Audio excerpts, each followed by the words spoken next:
नमस्कार दोस्तों, आज समास के साथ हम उपस्थित हुए हैं। समास विषय महत्वपूर्ण विषय है, इससे संबंधित 2-4 प्रश्न अवश्य ही आ जाते हैं। तो समास जैसा कि नाम से ही स्पष्ट है, समास का अर्थ होता है निकटता। जब दो परस्पर संबंध रखने वाले जो शब्द हैं वो आपस में मिलकर एक नया शब्द बनाते हैं तो वो समास बन जाता है। उसे हम समस्त पद भी कहते हैं। समस्त पद दो परस्पर संबंध रखने वाले या दो शब्दों को मिलाकर जब हम एक नए शब्द की संरचना करते हैं तो वो समास बन जाता है और उसे ही हम समस्त पद कहते हैं। समस्त पद जैसे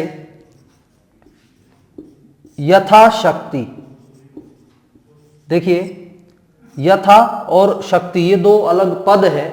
या कमल नयन, कमल अलग शब्द है और नयन अलग शब्द है। तो ये दो शब्द जब मिल जाते हैं तो ये बन जाता है कमल नयन। तो जब दो शब्द मिले हुए इस रूप में हमारे सामने आते हैं तो उसे हम कहते हैं समस्त पद। क्या कहते हैं? समस्त पद। और जब इसको अलग करके लिखते हैं तो वो कहलाता है विग्रह। जैसे कमल के समान नयन, तो कमल के समान नयन एक तरह का वाक्यांश है हमारे पास, तो उस वाक्यांश को हम कहेंगे विग्रह। विग्रह का अर्थ होता है अलग करना। तो जब हम एक शब्द को सरल करके अलग करके लिखेंगे तो वो कहलाता है विग्रह। तो समस्त पद शब्द है, दो शब्दों से मिलकर जो बना है, और विग्रह कहलाता है उस शब्द के बारे में हमने जो टुकड़े करके अलग करके उसका अर्थ लिखा, वो होता है विग्रह। अब दो शब्द और होते हैं समास में, एक होता है पूर्व पद और एक होता है उत्तर पद। पूर्व पद पहला जो शब्द होता है वो कहलाता है और उत्तर पद जो बाद का दूसरा शब्द होता है वो उत्तर पद कहलाता है। उत्तर का अर्थ बाद में। तो यहां पर कमल पूर्व पद है और जो नयन है वो उत्तर पद है। तो आपको परीक्षा की दृष्टिकोण से पूर्व पद और उत्तर पद में नहीं उलझना है। आपको केवल समास की पहचान होनी चाहिए कि इसमें ये समास होगा। तो उसी पहचान के अनुसार आज हम समास विषय करेंगे। तो हमारा पहला समास है अव्ययी भाव समास। अव्ययी भाव समास जैसा कि नाम से स्पष्ट है, जिसमें अव्यय हो। पूर्व पद यानी पहला अव्यय जब होता है तो वो अव्ययी भाव समास की पहचान होती है। अव्यय कौन कौन से हैं आप ये देख लीजिए। आ, नी, भर, यथा, प्रति, स, हर, दर, ब, बे, अन, ये हमारे अव्यय हैं और शब्द के पहले इनका प्रयोग होता है। इन अव्ययों का कई बार उपसर्ग के रूप में भी इनका प्रयोग होता है। तो शब्द से पहले जब इनका प्रयोग हो और इनके साथ जो दूसरा शब्द जुड़ता है उनसे जो शब्द संरचना बनती है वो कहलाता है अव्ययी भाव समास। उदाहरण के तौर पर हम यहां देखेंगे। देखिए आजन्म, आजन्म शब्द है, इसमें जो आ है वो अव्यय है। शब्द के पहले प्रयोग हुआ है आ, इसीलिए क्या है ये आ अव्यय है। शब्द से पहले प्रयोग हुआ है और जन्म जो है वो इसके बाद वाला शब्द है। तो जन्म हो गया उत्तर पद और आ हो गया यहां पर पूर्व पद जो कि अव्यय के रूप में प्रयोग हुआ है। तो इसी प्रकार निडर, निडर में नी जो है वो अव्यय पद है और डर जो है वो उत्तर पद है। प्रतिदिन में प्रति, प्रत्येक में प्रति और एक, अब ये इसकी पहचान है। इसी प्रकार भर पेट में भर, यथाशक्ति में यथा और शक्ति जो है वो उत्तर पद हो गया। उसके बाद हर घड़ी में हर शब्द हो गया। हर यहां देखिए ये हमने ऊपर लिखा है। सस्नेह, स अव्यय है और स्नेह जो है उत्तर पद है। इसी प्रकार बेखटके में बे जो है वो आपका अव्यय है और खटके जो है वो उत्तर पद है, दूसरा शब्द है जिसे हम कहते हैं। फिर है सप्रेम, इसी प्रकार स और प्रेम। तो ये जो रेखांकित आपको दिख रहे हैं सामने, ये अव्यय है। जहां पर भी इन शब्दों का प्रयोग शब्द से ठीक पहले आपको परीक्षा में दिखाई देता है, वहां पर आप सीधा लिख देंगे अव्ययी भाव समास। आपको 4 शब्द दिए जाएंगे, चारों शब्दों में से एक शब्द जो है वो इन अव्ययों का प्रयोग होगा। तो जिस शब्द में ये अव्यय पहले प्रयोग किए गए हो शब्द के आगे, वहां पर आप अव्ययी भाव समास को टिक कर देंगे तो आपका उत्तर सही होगा। अब बात आती है विग्रह की। ये तो है समस्त पद, ये जो शब्द है आजन्म, निडर, प्रतिदिन, प्रत्येक, सप्रेम, बेखटके, ये है शब्द या समस्त पद हम इनको कहते हैं। अब इनका विग्रह कैसे होगा? देखिए, विग्रह के लिए आप बिल्कुल ध्यान से एक बात बिल्कुल समझ लेंगे कि विग्रह की जो भाषा होती है वो निर्धारित होती है। उसमें आप अपनी तरफ से शब्द काट छाट कर नहीं लिख सकते। अपनी कोई एक भाषा या अपना ही कोई एक वाक्यांश नहीं बना सकते हैं। उसके लिए आपको विग्रह यथावत याद करना पड़ेगा। अगर विग्रह में आपने अपनी तरफ से कुछ लिख दिया, कुछ उसमें एडिट कर दिया, तो समास को हम समझ नहीं पाएंगे और वो विग्रह गलत हो जाएगा। कई बार विग्रह पूछ लिया जाता है, विग्रह देकर पूछ लिया जाता है कि ये किस समास का उदाहरण है। नीचे 4 समास दे दिए जाएंगे। तो आपको विग्रह भी समझना है और समास भी समझना है, दोनों समझने हैं। अब यहां देखिए, आजन्म शब्द दिया गया है। आजन्म का जो समास विग्रह होगा वो होगा जन्म से लेकर। जन्म से लेकर, ये इसका विग्रह हो गया। तो आ जन्म, जन्म से लेकर। उसके बाद आता है निडर, बिना डर के। नी का अर्थ होता है बिना, तो जहां नी का प्रयोग हो वहां आप बिना से विग्रह का आरंभ करेंगे।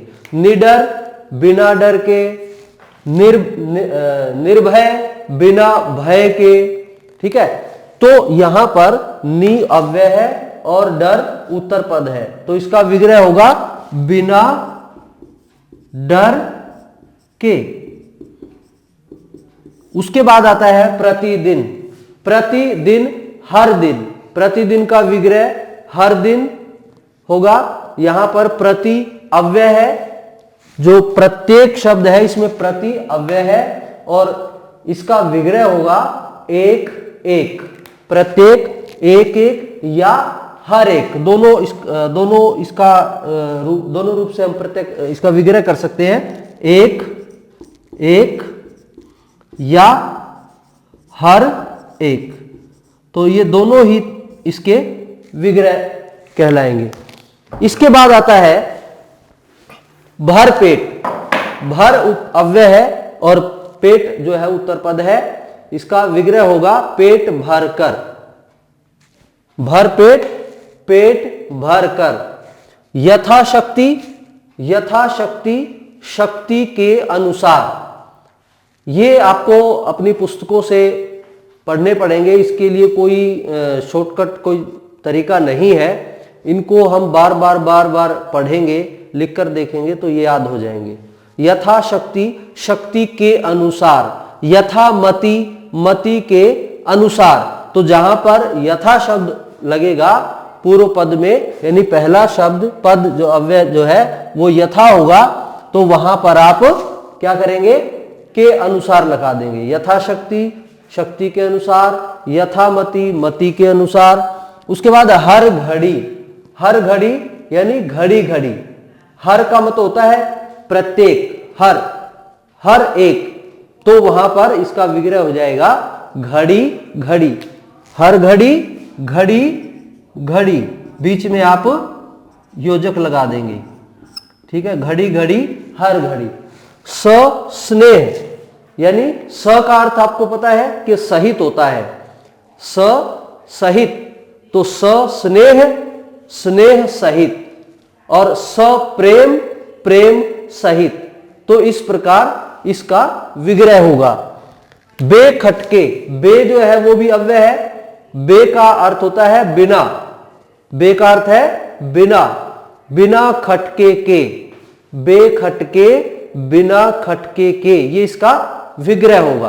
तो इस प्रकार आ, नी, भर, यथा, ये लिख लें आप अपनी अभ्यास पुस्तिका में। आ, नी, भर, यथा, प्रति, सर, स, हर, दर, ब, बे और अन, ये अव्यय है। इनका प्रयोग शब्द से ठीक पहले जहां पर किया गया हो वहां सीधा सा अव्ययी भाव समास होगा। ये इसकी सीधी पहचान है। तो एक तो ये है अव्ययी भाव समास की पहचान, जहां पर अव्ययों का प्रयोग किया जाए। दूसरा, अव्ययी भाव समास की जो पहचान है उसमें अनुकरणात्मक शब्द, अनुकरणात्मक शब्दों का प्रयोग किया जाता है। अनुकरणात्मक यानी शब्दों का रिपीटेशन होता है, आवृत्ति होती है। जैसे हाथों हाथ, हाथों हाथ, तो यहां पर एक जैसे दो शब्द आपको दिखाई दे रहे हैं, हाथ और हाथ, हाथों हाथ, एक जैसे दो शब्दों से जो मिलकर समस्त पद बनता है वो भी अव्ययी भाव समास का उदाहरण होगा। ऐसे ही कानों कान, ठीक है, हाथों हाथ, कानों कान, बातों बात, दिनों दिन, ठीक है, बातों बात, हाथों हाथ, दिनों दिन। अब इसमें आप देखिए, हाथ हाथ, कान कान, बात बात, दिन दिन, तो एक जैसे शब्दों का प्रयोग है। ये भी अव्ययी भाव समास की पहचान है। अब आती है बात इसकी विग्रह की। विग्रह में हम, इसका विग्रह होगा हाथ ही हाथ में, कानों कान, कान ही कान में, बातों बात, बात ही बात में, दिनों दिन, दिन ही दिन में। तो ये विग्रह की जो भाषा है वो निश्चित होती है, उसमें आप किसी भी प्रकार की अपनी लेखनी नहीं चला सकते हैं, आप अपने शब्द उसमें नहीं लिख सकते हैं। तो ये दो पहचान है अव्ययी भाव समास की। पहली, जिस समस्त पद में पहला पद यानी पहला जो शब्द होता है वो अव्यय होना चाहिए, और अव्यय कौन सा होना चाहिए? यथा, प्रति, स, बे, अन, ये जो आपको शब्द बताए हैं ये। और दूसरी पहचान अव्ययी भाव समास की है, एक जैसे दो शब्दों का प्रयोग एक ही शब्द में एक साथ प्रयोग किया जाता है। हाथों हाथ, दिनों दिन, कानों कान, इस प्रकार ये दो पहचान है अव्ययी भाव समास की। तो जहां पर आपको प्रथम पद अव्यय मिले और दूसरा जहां पर एक जैसे दो शब्द एक ही शब्द में प्रयोग किए जाएं, वो होती है पहचान अव्ययी भाव समास की। आप परीक्षा में केवल ये दो बातें याद रखिए और अव्ययी भाव समास आपका सही हो जाएगा। अब बात आती है तत्पुरुष समास की। तो तत्पुरुष समास में कारक चिन्हों का प्रयोग किया जाता है। कारक आपको आने चाहिए। इसमें कर्ता ने कर्म को करण से संप्रदान के लिए अपादान से संबंध का के की अधिकरण में पर संबोधन है अरे, ये कारक के चिन्ह है। इनको हम परसर्ग भी कहते हैं। लेकिन इसमें ध्यान देने योग्य बात है तत्पुरुष समास का उदाहरण करते समय, वो क्या है कि जो तत्पुरुष समास में जो पहला कारक है जिसे हम कर्ता कारक कहते हैं, और जो अंतिम कारक है वो संबोधन, संबोधन और कर्ता कारक, इनका प्रयोग तत्पुरुष समास में नहीं किया जाता। इनके जो परसर्ग होते हैं, कर्ता का परसर्ग, कर्ता परसर्ग का जो चिन्ह होता है वो ने होता है, और संबोधन का होता है हे अरे ओ, जो संबोधन करने वाले जो परसर्ग हैं। तो इन दोनों का प्रयोग तत्पुरुष समास में नहीं किया जाएगा। इस चीज को आपको अच्छे से ध्यान रखना है। तो शुरुआत होती है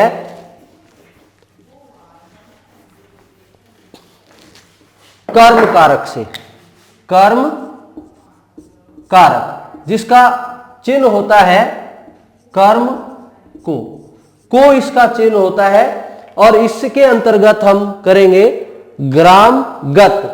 तो इसका समस्त पद का विग्रह होगा गांव को गत, ग्राम को गत या गांव को गया हुआ, दोनों ही इसके समस्त पद के अनुसार विग्रह सही है। फिर है सर्वप्रिय अर्थात सबको प्रिय, सर्वप्रिय सबको प्रिय। यश प्राप्त, यश को प्राप्त, तो इसमें दो पद है, यश को प्राप्त, यश प्राप्त, यश को प्राप्त, ऐसी सर्वप्रिय सबको प्रिय, ग्रामगत गांव को गत। तो को विभक्तियों का लोप हो जाता है जब हम समस्त पद लिखते हैं, जैसे ग्राम को गत। तो यहां पर ये जो को है विभक्ति है, इसका लोप हो गया जब हम विग्रह करेंगे और शब्द बन गया ग्रामगत। यही समास है, यही समस्त पद है। तो विभक्तियों का लोप हो जाता है जब हम विग्रह से समास करते हैं। तो विभक्तियों का लोप होना, छोटा होना ही निकट लेकर आना शब्दों को, समास का अर्थ है निकट, दो पदों को निकट लेकर आना ही समस्त पद या समास कहलाता है। और जब दो पदों के बीच में विभक्तियां प्रयोग कर दी जाती है तो वो हो जाता है उसका विग्रह। तो कर्म तत्पुरुष, उसका समास जो होगा कर्म तत्पुरुष, जिसमें को विभक्ति का प्रयोग आएगा। उसके पास बाद आता है हस्तलिखित, कर्ता ने इसमें नहीं आएगा, कर्म को करण से, करण, करण का अर्थ होता है साधन, करण का अर्थ होता है साधन। तो जब विग्रह में दो पदों के मध्य से परसर्ग का प्रयोग होता है तो वो पहचान होती है करण तत्पुरुष समास की। उदाहरण देखिए, हस्तलिखित, हस्तलिखित हाथ से, हाथ से लिखित या हाथ से लिखा हुआ। तो यहां पर जो से विभक्ति है उसका प्रयोग करके हमने इसका विग्रह किया है।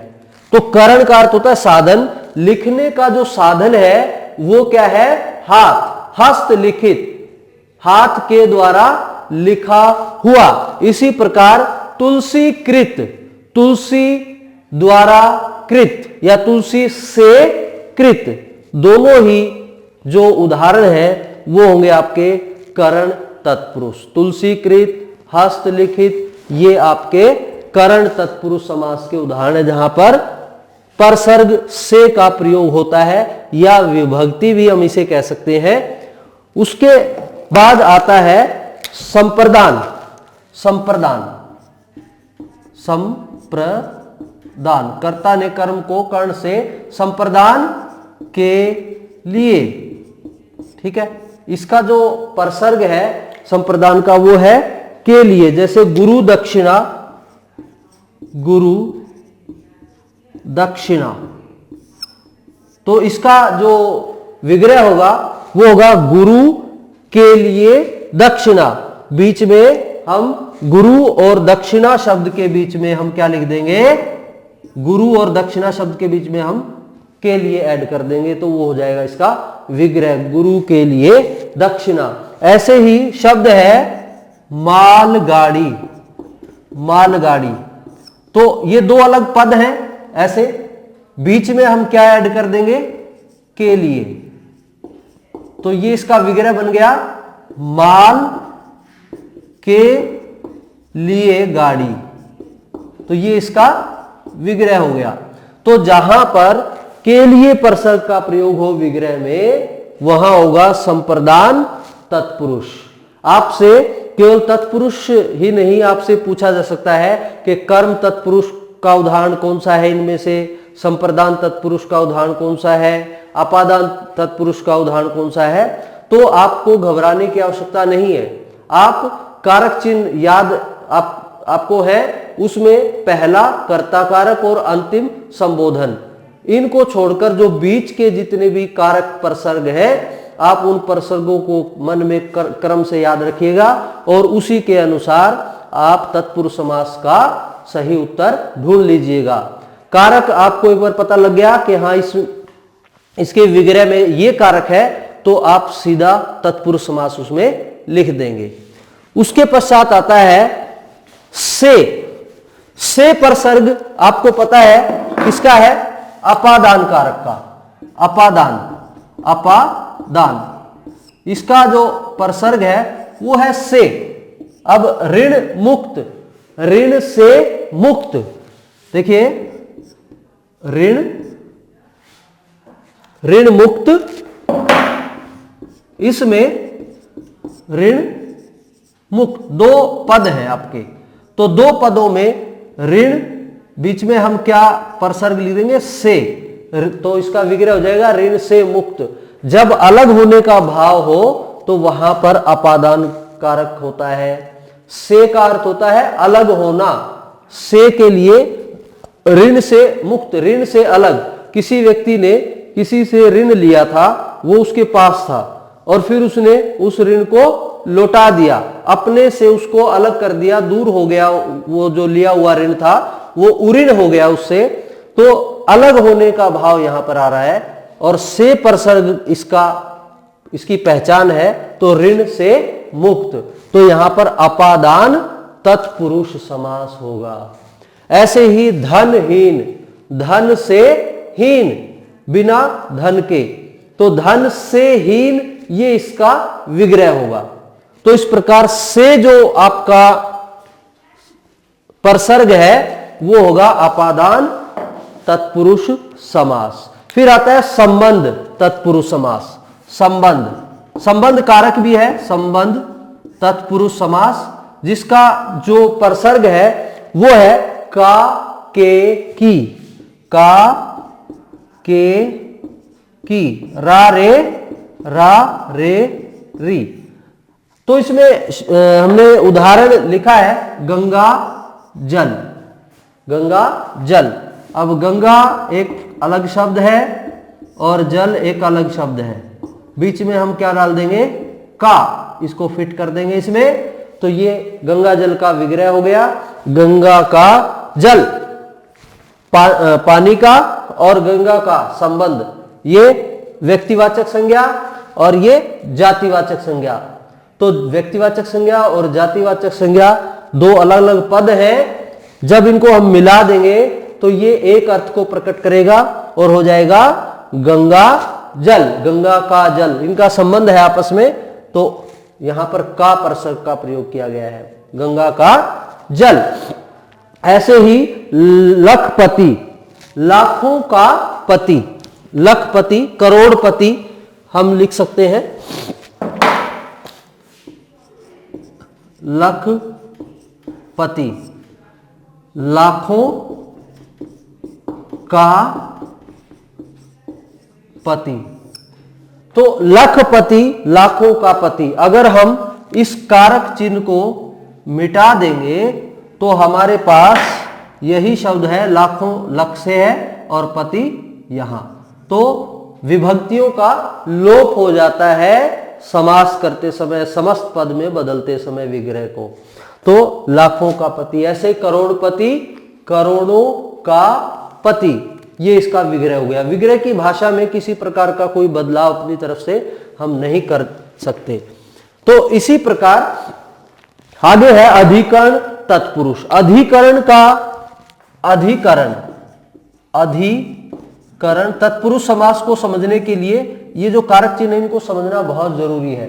तो इस विषय के साथ आपको दो विषय क्लियर हो जाते हैं, कारक और समास। तो अधिकरण का जो प्रसर्ग है वो है में और पर।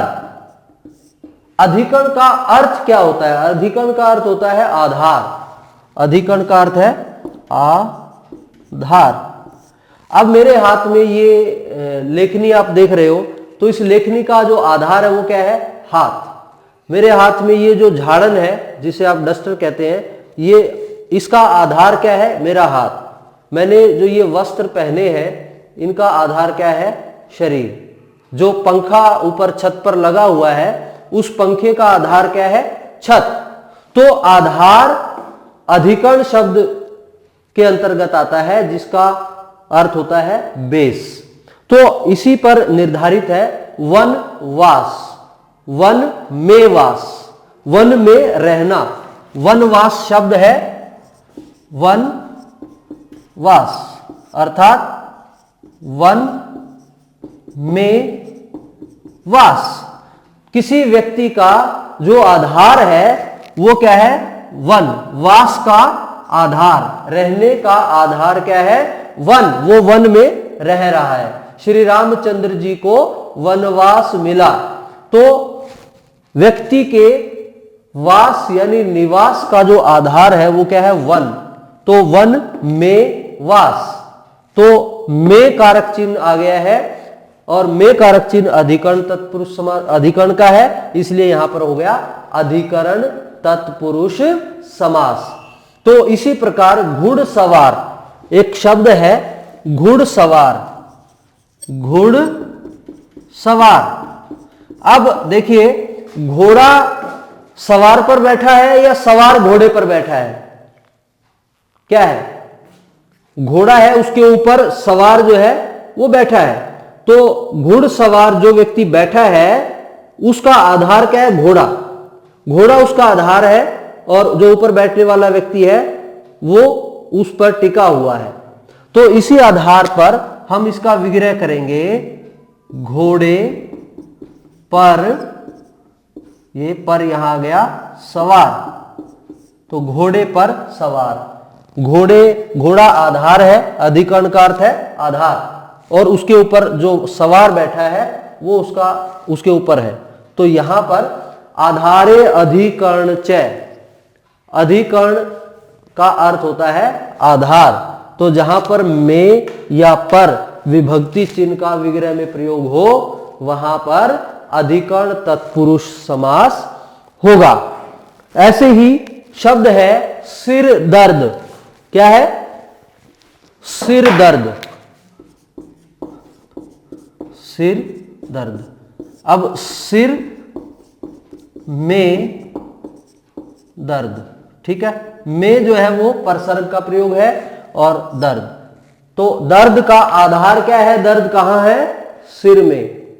दर्द कहां है? सिर में। तो दर्द का जो आधार है उसका जो स्थान है वो क्या है? सिर। तो अधिकरण आधार और में इसका परसर्ग हो गया। इस आधार पर ये होगा अधिकरण तत्पुरुष समास। एक और शब्द कई बार आ जाता है प्रतियोगी परीक्षाओं में, वो है दही बड़ा। दही बड़ा। अब आपने दही बड़े खाए होंगे। जब भी आप किसी दुकान पर किसी व्यक्ति के पास जाते हैं दही बड़ा खाने के लिए, तो वो अपना पतीला हटाता है, उसमें दही रखी होती है और वड़े वो पानी में से निकालता है और निचोड़ कर उस दही में डाल देता है। तो उस स्थिति में दही नीचे होती है और वड़ा जो है वो ऊपर होता है। फिर उसको थोड़ा सा डुबा दिया जाता है उस दही में, तो वो शब्द है दही बड़ा। तो वो स्थिति होगी दही बड़ा। अब वड़ा जो है उसका जो आधार है वो क्या है? दही। वड़े का आधार है दही। तो इसीलिए इसका जो विग्रह होगा वो क्या होगा? दही में डूबा बड़ा, या कई स्थान पर इसको वड़ा भी कह देते हैं। तो वड़ा जो है वो दही के ऊपर टिका हुआ है, उसका आधार है। वड़े का आधार क्या है? दही। तो इस दृष्टि से इसमें जो समास होगा वो होगा अधिकरण तत्पुरुष समास। ठीक है। तो ये समास के सामान्य जो भेद थे, पहला